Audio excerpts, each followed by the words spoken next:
Prezados alunos, bom dia, tudo bem com vocês? Amanhã é o tão aguardado concurso do INSS. Tenho por certo que os senhores já estão preparados, haja vista o tempo que os senhores se dedicaram a estudar. E não só isso, tem me acompanhado aí ao longo desses dias aí a minha página no Facebook intitulada Professor Lucas Torresan, na qual eu tenho colocado dicas, certamente tem contribuído para que amanhã você atinja o seu objetivo. Tanto que hoje eu estou aqui gravando esse vídeo para trazer o quê? Algumas dicas pontuais, uma revisão rápida, pontual do que será cobrado amanhã no concurso do INSS no que tange ao direito constitucional. Então, rapidamente, vamos então para a aula de hoje. Eu quero abordar todo o conteúdo, mas dando algumas pinceladas do que julgo eu ser o mais importante e que provavelmente há uma grande probabilidade de cair essas questões amanhã no concurso. Antes de adentrar na aula de hoje, sugiro a vocês que ainda dá tempo, peguem o quê? O artigo 5º da Constituição Federal, o artigo 12 da Constituição Federal e o artigo 37 ao 41 e leiam ele na íntegra. Leia esse artigo, o quê? O que é ler na íntegra esses artigos? Você pegar a Constituição Federal seca e ler esses artigos.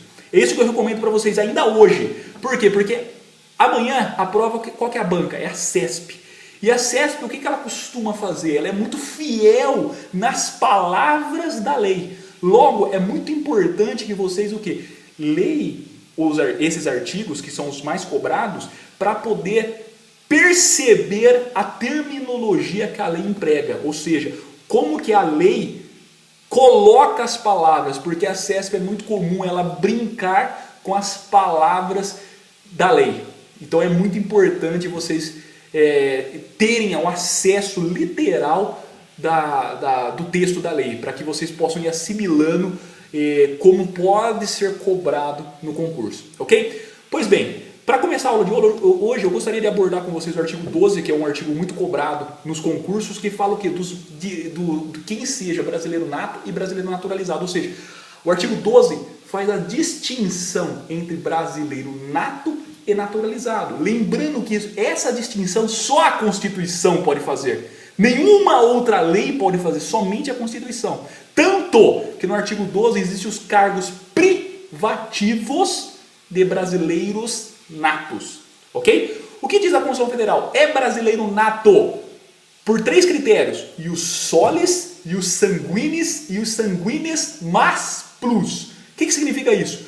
É brasileiro nato pelo critério ius solis, que é o direito do solo, quem nasce em território nacional. Portanto, se tem um chinês aqui no Brasil, que uma chinesa dá luz a uma criança aqui no Brasil, essa criança será o quê? Brasileira nata. Pelo quê? Pelo critério ius solis. Nasceu no território nacional, é brasileiro nato. Só que a gente tem que lembrar que território nacional corresponde, pelo direito constitucional, território nacional, aviões, bem como navios militares, onde quer que estejam, bem como navios e aeronaves privados, desde que ostentem a bandeira nacional. Esses também é considerado território, ou seja, não é só essa porção de terra onde o Brasil possui soberania, mas também os aviões e aeronaves também são considerados o quê? Território nacional.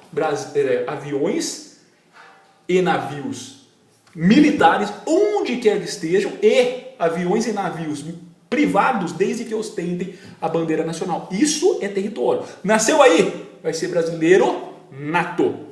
O que é pelo critério sanguíneos? É aquele que nasceu no território estrangeiro, mas um dos pais, sendo brasileiro, estava a serviço da República Federativa do Brasil. Ou seja, essa pessoa nasceu no território estrangeiro, mas o pai estava a serviço da República Federativa do Brasil? Se estava, muito embora nasceu no território estrangeiro, será considerado brasileiro nato. E pelo critério ius sanguinis mais plus, é aquele que nasceu no território estrangeiro. O pai é brasileiro, um dos pais é brasileiro, mas não estava a serviço da República Federativa do Brasil. Essa criança pode ser brasileiro nato? Pode, desde que após atingir a maioridade, ela opte Pelo quê? Pela nacionalidade brasileira. Ela se dirige a uma repartição competente. A lei fala o quê? Repartição competente. Após atingir a maioridade, ela vai ser brasileira nato. Cuidado! A lei fala repartição competente, não fala nada de cartório de registro de pessoas. Então tome cuidado com isso, porque a CESP é muito de brincar com essa terminologia. A lei fala repartição competente, não cartório de registro de pessoas. Ok? Essas pessoas são brasileiras natas. Ok? Nasceu no território nacional, brasileiro nato. Nasceu no estrangeiro, mas o pai estava a serviço da República Federativa do Brasil, brasileiro nato. Ou o terceiro, o quê? O pai não estava a serviço da República Federativa do Brasil, mas nasceu no estrangeiro, pode ser brasileiro nato? Pode. Desde que o pai, um dos pais seja brasileiro, e essa criança, então, opte, após atingir a maioridade, pela nacionalidade brasileira, numa repartição competente. Perfeito? Esses são brasileiros natos. Agora, a pessoa que não é brasileiro nato, ela pode se tornar brasileira? Sim, não nata, mas naturalizada. Como que é o critério? Aos oriundos de países de língua brasileira, língua portuguesa, é recomendável o quê? Exige-se a lei. Idoneidade moral mais 1 ano ininterrupto de residência fixa no Brasil. E os de qualquer país é o quê? Residência ininterrupta no Brasil por 15 anos mais idoneidade moral. Ou seja, não ter folhas de antecedente. Perfeito? Aí vai ser o que? Brasileiro naturalizado. Feito? Perfeito isso aí? Mais uma observação. Existem alguns cargos que são privativos de brasileiros nato. Quais são esses? Eu já coloquei isso aí em um vídeo anterior, que é a regra do MP3.com. O que é isso, MP3.com? Significa que para cada sigla, para cada inicial dessa palavra, MP, são 3 P's, PPP, com COM, corresponde a um cargo específico que só brasileiro nato pode exercê-lo. Exemplo, quanto ao primeiro M lá, MP3, M do que? Ministro do STF, Supremo Tribunal Federal. É cargo privativo de brasileiro nato. Este cargo não pode outra pessoa não ser brasileiro nato. Difere-se do STJ. O STJ pode ser estrangeiro ou naturalizado. Perfeito? Primeiro P lá do que? Presidente da República e vice-presidente da República. O outro P é o que? Presidente do Senado. O outro P é o que? Presidente da Câmara dos Deputados. O C de carreira diplomáticas. O de oficial das Forças Armadas. E o último M é o que? Ministro da Defesa. Regrinha mp3.com. Regrinha para o quê? Para gravar isso daí. Cada inicial dessa palavra mp3.com corresponde à inicial de um cargo que é privativo de brasileiro nato. Beleza? Mais uma observação. Sempre que o brasileiro nato requerer uma outra nacionalidade, ele perde a sua, mas toda regra corresponde ou possui então uma exceção. Qual que é a exceção que a própria Constituição prevê? Ela prevê a seguinte observação. Ele não perde a nacionalidade brasileira se for imposição da lei estrangeira, do país estrangeiro. Como assim? Imagine a seguinte situação. A pessoa vai o quê? Trabalhar nos Estados Unidos. Só que para trabalhar lá nos Estados Unidos, ela está morando nos Estados Unidos. Para trabalhar lá, para poder viver lá, para poder sobreviver lá, exige-se que ele adquire o quê? A nacionalidade americana. Logo que é uma imposição do país para que ele possa viver, para que ele possa sobreviver, para que ele possa trabalhar. Em razão disso, se ele adquirir, o brasileiro nato, adquirir essa nacionalidade, ele vai perder a de brasileiro? Não. A lei fala o quê? Em regra, se adquirir uma outra nacionalidade, perde a brasileira. Qual que é a exceção? Quando é imposição da lei estrangeira. Neste caso específico que citei como exemplo para vocês, ele não vai perder a nacionalidade brasileira. Perfeito? Lembre-se disso. Por fim, vamos agora entrar em um dos temas que é muito cobrado nos concursos? Muito, e certamente irá ser cobrado amanhã de vocês. O que é? Artigo 37 da Constituição Federal. O artigo 37, no caput do artigo, traz expressamente os princípios da administração pública.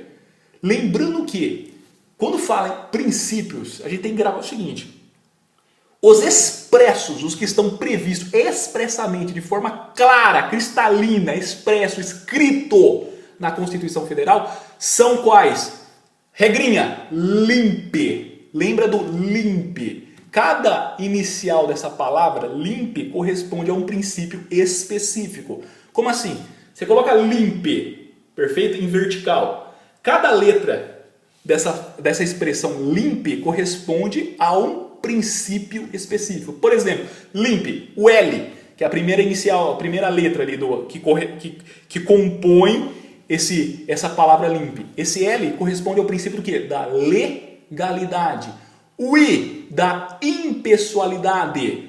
Então fica limpe, L da legalidade, I da impessoalidade, M da moralidade, P da publicidade e o E da eficiência. Então legalidade, impessoalidade, moralidade, publicidade e eficiência.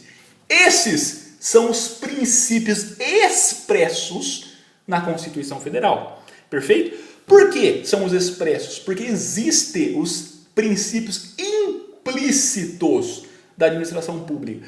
Quais são esses?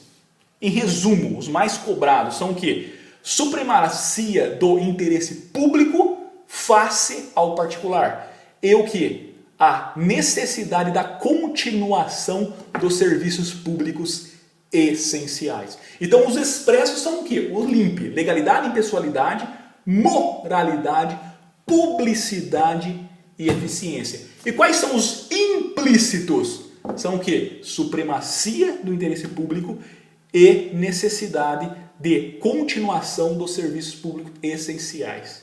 Perfeito? Lembrando mais um detalhe.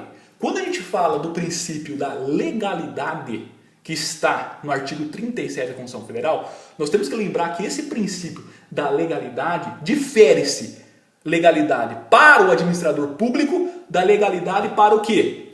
Para o particular. Por que eu falo isso?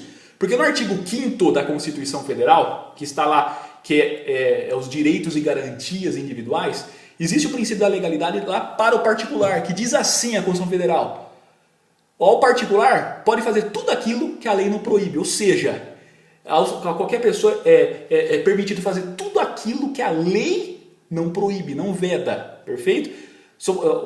Está mais claro ainda, fala assim: ninguém é obrigado a fazer ou deixar de fazer senão em virtude de lei. Artigo 5º fala assim: ninguém é obrigado a fazer ou deixar de fazer senão em virtude de lei. Traduzindo esse artigo 5º, significa o quê? Posso fazer tudo aquilo que a lei não proíbe. Isso é para o particular. Por quê? Porque lá no artigo 37, esse princípio da legalidade tem outro viés, que fala o quê? O administrador público só pode fazer aquilo que a lei prevê. Só pode fazer aquilo que a lei prevê, autoriza ele fazer. Perfeito? Ok? Então os atos dele estão o quê? Está entrelaçado com a lei. Perfeito? Mais uma observação, e isso aqui é muito importante, até anotei aqui, que é o quê? As regras de compatibilidade de funções ou cargos. Quais são as regras? Pode ser compatibilizado, ou seja, pode ser acumulado os seguintes cargos. Tem que lembrar isso aí: professor, professor mais cargo técnico ou científico e profissional da saúde e mais profissional da saúde. Desde que, observação, haja compatibilidade de horários. Então veja, a regra é: pode ser acumulado cargos ou funções públicas? Sim. Se havendo compatibilidade, pode ser acumulado quais cargos? Professor e professor mais cargo técnico ou científico e profissional da saúde mais profissional da saúde. Esses são os cargos que são possíveis de ser acumulados desde que haja compatibilidade de horários.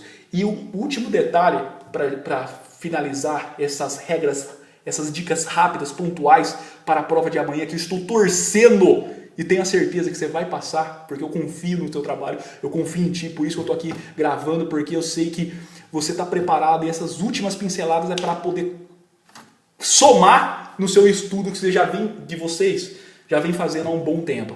Seguinte, finalizando, para entrar na administração pública, ou seja, ter uma carreira pública, ou seja, ser um servidor público, em regra é o quê? Concurso. Perfeito? Essa é a regra. Tem que prestar concurso público. Aí a gente tem que entender o seguinte, o concurso, qual que é a validade do concurso? 2 anos. Ok? Até 2 anos. Diz a lei o quê? Até 2 anos. Pode ser prorrogável esse prazo do concurso? Pode. Aí que está o detalhe que grande parte dos alunos erram a questão. Porque a lei, a Constituição, ela fala o seguinte, pode ser prorrogável por igual período. E aí o aluno pensa o quê? Não, é prorrogável o quê? Para mais 2 anos. Ou seja, o concurso é 2 anos, prorrogar para mais 2 anos, ou seja, 4 anos. E erra. Não é isso que a lei fala. Fala que é prorrogável por igual período. Ou seja, se o concurso pode ser até 2 anos, imagine que um concurso foi feito para 1 ano. Ele vai ser prorrogável para mais quanto tempo? Mais 1 ano. Se for um concurso para 2 anos, ele vai ser prorrogável por mais qual tempo? Mais 2 anos. Por quê? Porque a lei fala por igual período. Não fala mais 2 anos. Fala por igual período. Então toma cuidado com isso. E última dica, que é muito cobrado também, dentro do artigo 5º tem um rol principiológico lá imenso, que, repito, leia esses artigos que eu disse para vocês, artigo 5º, 12, 37 a 41, porque são os artigos chaves que são cobrados. Não pensem vocês que não vai ser cobrado, que vai. Isso é mais claro e mais certo do que a luz do dia, vamos dizer assim. Perfeito? O artigo 5º, um inciso que eu vejo que é muito cobrado em quase todos os concursos, seja INSS, seja OAB, seja oficial de justiça, enfim, é muito cobrado isso aí, que é o inciso 11 do artigo 5º que fala lá, ó, a casa é um asilo inviolável. Nela, ninguém podendo entrar ou permanecer sem o consentimento do morador, salvo quais hipóteses? Flagrante delito, ou para prestar o socorro, né? Ou durante o dia por mandado judicial, ou seja, por ordem judicial. O que a gente tem que lembrar isso aí? Primeiro, que dia corresponde o quê? Das 6 às 18 horas. E quais são as hipóteses que pode entrar numa residência alheia? Primeira hipótese, e o pessoal sempre esquece isso aí, é o quê? O consentimento do morador. São 4 hipóteses, sim. Uma delas fala o quê? Consentimento do morador. Não fala assim, a casa é asilo inviolável, nela ninguém podendo entrar ou permanecer sem o consentimento do morador. Salvo. Aí vem as outras hipóteses. Então, o consentimento do morador é uma das hipóteses que autorizam o ingresso na residência. Depois tem o quê? Flagrante. E depois vem o quê? Prestação de socorro. E, durante o dia, por ordem judicial. Essas são as hipóteses. Perfeito, meu querido? Fica com Deus. Estou torcendo por você. Você vai passar. Tenha calma. Dá tempo. Veja esse vídeo. Depois pega a dica que eu dei para vocês, leia esses artigos que eu falei, dá tempo ainda, lê hoje, lê 1, 2 vezes, 3, e aí vai com calma, vai tranquilo, vai na certeza que você fez uma boa preparação e vai dar tudo certo. Eu acredito em você e você é capaz, acredite também, você vai passar, tamo junto, tô torcendo por você e depois deixa o seu recado, se você passou, se você foi bem sucedido, quantos pontos você fez, se esses vídeos ajudaram você, enfim, dá um like aí, dá um curtir, compartilhe, eu tô torcendo por você, tô ansioso, porque eu quero receber notícia sua. Boa sorte, meu querido, um beijo no seu coração e tamo junto, tô torcendo por você. Até mais, sucesso e vamos lá!